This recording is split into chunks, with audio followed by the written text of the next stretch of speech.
Hello, folks, and welcome back once again. Reporting from our studio here in Mordor, this is Rastus McGillicuddy for the DBC, the Deceptive Broadcasting Corporation. The BBC has announced that actor Ncuti Gatwa will take over from Jodie Whittaker as the star of Doctor Who. Well, the 29-year-old become the 14th Time Lord on the ever-popular science fiction show, and the first non-white performer to play the lead role in a white role. Scottish actor Gatwa, Scottish actor, non-white Scottish actor. Okay, maybe he's mixed race. Who was born in Rwanda. Doesn't that make him a Rwandan and a British national, not a Scot?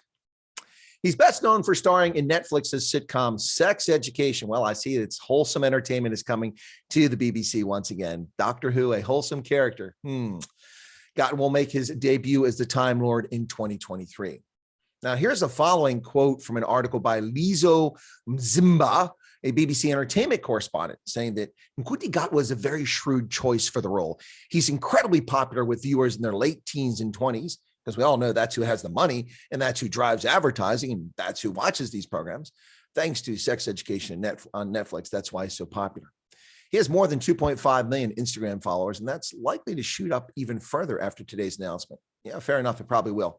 Ladies and gentlemen, here at the DBC, we like to bring you all diversity news. In further news, the Disney Corporation announced that it will greenlight a major motion picture celebrating the life of Dr. Martin Luther King, starring Mel Gibson as Dr. King. Not to be outdone, Mnet in South Africa has moved forward with plans for the miniseries Mfukane, the peaceful formation of the Zulu Empire, with Leon Schuster playing the role of Shaka Zulu. Folks cannot wait for this one to come out.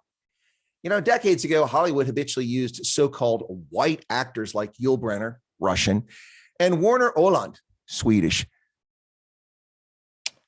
to play or portray Native Americans, Asian characters in film, both fictional and historical ones.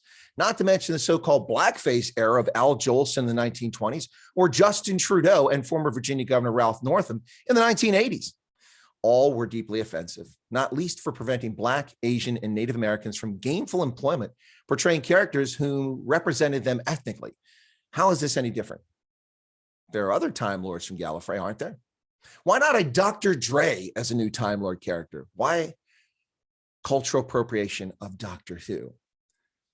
So what about the constant whining about cultural appropriation, or the idiocy that hair braids are a Black thing? Or the outrageous claims that only Black folks can break dance, sing R&B, jazz, or play the blues. Yet when a medieval German Kindermärchen is appropriated by Brandy and Whoopi Goldberg back in 1997, 25 years ago, there was no uproar.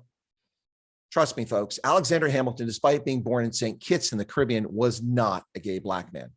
And the fictional Cinderella comes from an era devoid of Black folks in the Schwarzwald in southwestern Germany.